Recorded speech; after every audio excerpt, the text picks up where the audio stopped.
Olá, nono ano. Nós vamos dar início ao capítulo 2 da unidade 6, que vai falar sobre Estado Novo, um período dentro do governo aí do presidente Getúlio Vargas. Vou deixar disponível para vocês também os conceitos que precisam ser assimilados e entendidos para este capítulo 2. Bem, para começar a entendermos o Estado Novo, nós vamos voltar no ano de 1934, onde nós tivemos a promulgação de uma nova Constituição para o Brasil. De acordo com essa Constituição de 34, as eleições para presidente da República aqui no Brasil elas deveriam ocorrer em janeiro de 1938. No ano de 1937, dois candidatos estavam pleiteando o cargo de presidente do Brasil, o paulista Armando Salles de Oliveira e o paraibano José Américo de Almeida, que era apoiado pelo presidente Getúlio Vargas.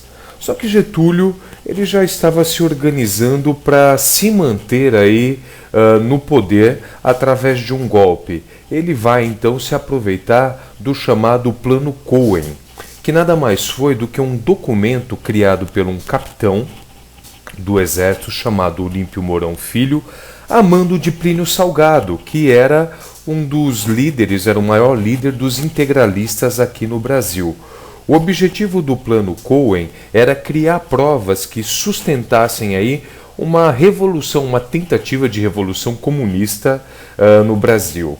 O governo de Getúlio Vargas, o presidente Getúlio Vargas, ele vai se aproveitar desse material criado pelo capitão Olímpio Mourão Filho para se manter no poder. Então, através desse golpe de Estado, utilizando-se aí desse plano Cohen, um plano forjado, um plano mentiroso, no dia 10 de novembro de 1937, as tropas de Getúlio Vargas elas fecham um Congresso Nacional, dando início ao chamado Estado Novo. Todos os direitos democráticos que haviam sido conquistados com a Constituição de 1934, eles foram suspensos, acabaram. E as eleições para presidente que estavam previstas para o ano de 1938, elas não foram realizadas. A partir do momento em que o Estado Novo ele é criado, ele é constituído por Getúlio Vargas, nós vamos ter aí uma aproximação entre o governo brasileiro e o governo aí dos Estados Unidos. Os norte-americanos eles viam no Brasil um aliado forte, estratégico aqui na América do Sul.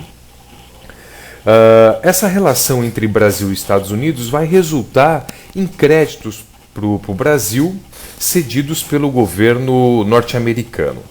Nos primeiros anos da Segunda Guerra Mundial, a partir de 1939, o preço das matérias-primas e de produtos agrícolas eles subiram no mercado internacional. O Brasil, claro, vai se aproveitar dessa alta, pois ele era um grande exportador de matéria-prima, o que vai melhorar a sua balança comercial. O Brasil ele passa a exportar mais do que importar.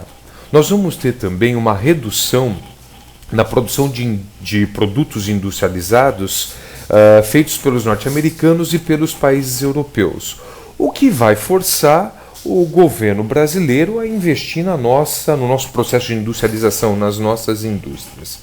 O que nós vamos ver aqui no Brasil, na economia brasileira, durante o Estado Novo, foi uma forte intervenção do governo na economia. O governo de Getúlio Vargas ele vai criar vários órgãos regulatórios com o objetivo de fiscalizar, organizar e permitir a exportação da maior parte da nossa produção.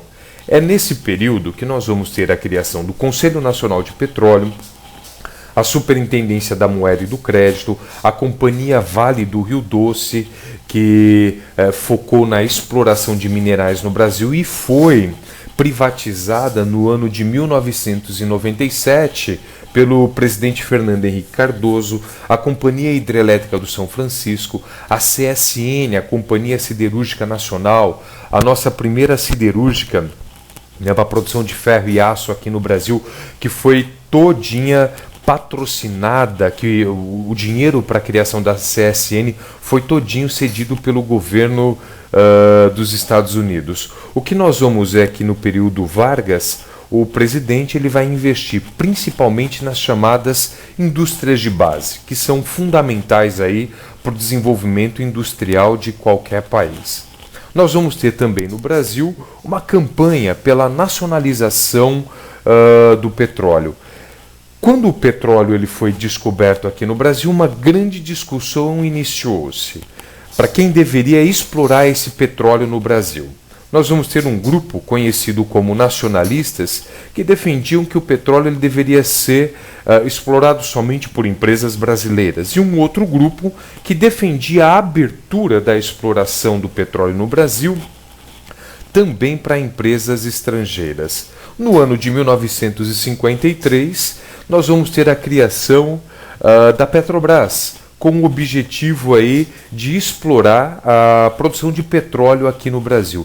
A Petrobras ela foi criada aí com o apoio de militares, nacionalistas, jornalistas e também estudantes. Quem vai se envolver também nessa campanha para a nacionalização do petróleo é o escritor brasileiro Monteiro Lobato. A Petrobras ela se manteve aí no monopólio da exploração do petróleo brasileiro até o ano de 1997, quando nós tivemos a abertura da Petrobras na nossa Bolsa de Valores, a venda de ações da Petrobras na nossa Bolsa de Valores. Eu vou finalizar por aqui essa primeira parte desse capítulo 2 da unidade 6. Bom estudo para vocês.